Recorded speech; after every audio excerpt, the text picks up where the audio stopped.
Au sommaire cette semaine, un nouveau collège pour 2012 à Saint-Jour-de-Marennes. L'élevage landais menacé par la sécheresse et l'Inde était à l'honneur du Festival international de la céramique. Ce sera le 37e du nom dans le département des Landes. Vendredi soir, les élus ont inauguré le chantier du futur collège public de Saint-Jour-de-Marennes. Projet du Conseil général, cet établissement est conçu pour abriter entre 450 et 600 élèves. La naissance de ce nouveau collège est une réponse forte du département face au dynamisme démographique qui touche en particulier le sud du territoire. Compte tenu de cette évolution démographique, les besoins en termes d'équipement scolaire se sont fait sentir depuis déjà plusieurs années. Le département des Landes a anticipé cette évolution lorsqu'elle a été perceptible au niveau des écoles primaires et a donc décidé de construire des collèges. Cette année, on pose la première pierre du collège de Saint-Jour, mais n'oublions pas qu'il y aura à la rentrée prochaine l'ouverture du collège de Saint-Paul. Donc le département des Landes, effectivement, connaît une évolution démographique. Et le département investit beaucoup dans l'éducation et dans les établissements. Cette éco-construction respectera les normes environnementales en matière de performance énergétique, de traitement de l'eau. Le futur équipement, parfaitement intégré à son environnement, devrait offrir un cadre agréable et arboré aux futurs collégiens. On avait vraiment imaginé un collège sous les pins et on voulait en fait que la forêt se continue et se perpétue à l'intérieur du collège. Et donc on l'a travaillé et organisé sur une métaphore de la forêt. Ce qu'on voulait, c'était aussi créer un imaginaire pour les gamins. Et c'est pour ça qu'en fait ce travail finalement de la canopée, de la métaphore de la forêt, ça contribue à forger des souvenirs à la frontière de l'enfance et de l'adolescence qui font ce qu'est un collège, quoi. C'est un établissement qui se marie bien donc, avec un cadre champêtre, avec un cadre bucolique et à charge pour nous bien sûr dans le développement futur de ce quartier de marier donc ce développement et les constructions à venir avec l'architecture de ce collège. Pour le département, le coût prévisionnel de la construction s'élève à 13,3 millions d'euros. L'ouverture du nouveau collège est programmée pour la rentrée 2012. Comme nombre de ses confrères, Dominique Duclas, éleveur à Agetmo, a attaqué ses stocks de fourrage qu'il réservait pour l'hiver prochain à ses 230 bêtes. En Chalosse, terre d'élevage bovin, la sécheresse met en péril les rations pour l'élevage, après de premières coupes marquées par 30 à 40% de pertes. Oui, on a subi des pertes fourragères dues au manque d'eau. Les prairies ont moins donné d'herbe. On subit des pertes de 30 à 40% de rendement à l'hectare, ce qui impacte directement sur nos stocks fourragers. On puise sur les stocks qu'on avait normalement qui étaient prévus pour fin d'été, en août ou septembre, mais là cette année il a fallu les attaquer début mai. Bon, nous-mêmes on s'adapte, on essaye de nouvelles cultures par le sorgho.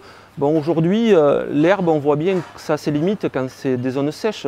Bon, il n'y a pas de pousse au printemps, pas de pousse l'été. Il faut irrémédiablement faire des cultures dérobées qui coûtent plus cher. Malgré les pluies de ces derniers jours, les agriculteurs ne sont pas sortis d'affaire. La sécheresse de 2011, c'est un peu le cauchemar de 2003 qui recommence. Un cauchemar que la plupart des éleveurs paient encore aujourd'hui.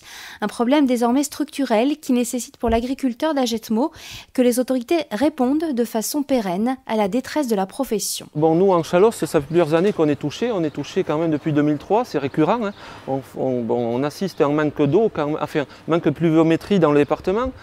Bon, dans Chalosse, on aurait besoin quand même de sécuriser nos ressources fourragères en élevage, pas seulement bovins, les producteurs de volailles, palmipèdes aussi. On ne demande pas un accès à l'eau pour faire des cultures légumières, pour se diversifier, on demande uniquement un accès à l'eau pour sécuriser nos ressources fourragères sur l'exploitation. Dans les Landes, la sécheresse est le sujet central du monde paysan, une situation qui pourrait bien être amenée à durer parce que l'été est annoncé particulièrement chaud et sec.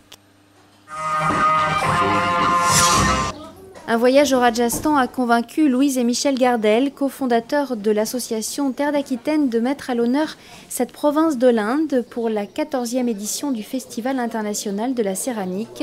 Diversité, couleurs et savoir-faire de cette région étaient représentés sur le site médiéval de l'abbaye d'Artous à Hastingues. Ce qui me séduit d'abord, c'est l'aspect esthétique des pièces, ou les tissus par exemple, certaines formes de poterie.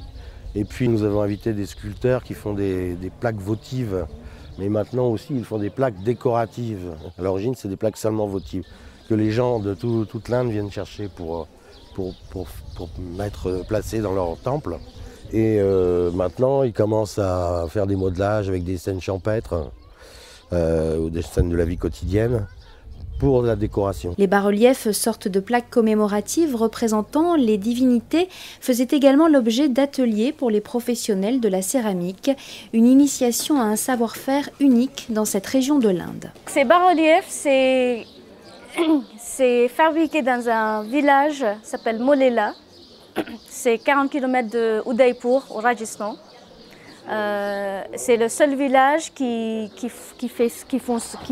fabrique ça. Il y a à peu près 40 de potiers qui habitent là-bas. Et chaque mois de janvier, chaque année, il y a des indigènes de Rajasthan qui viennent avec leurs prêtres pour chercher ces plaques de divinité. Donc chaque tribu, il y en a 3 qui est assez important en tribu, qui viennent chercher leurs plaques pour mettre dans les temples de village.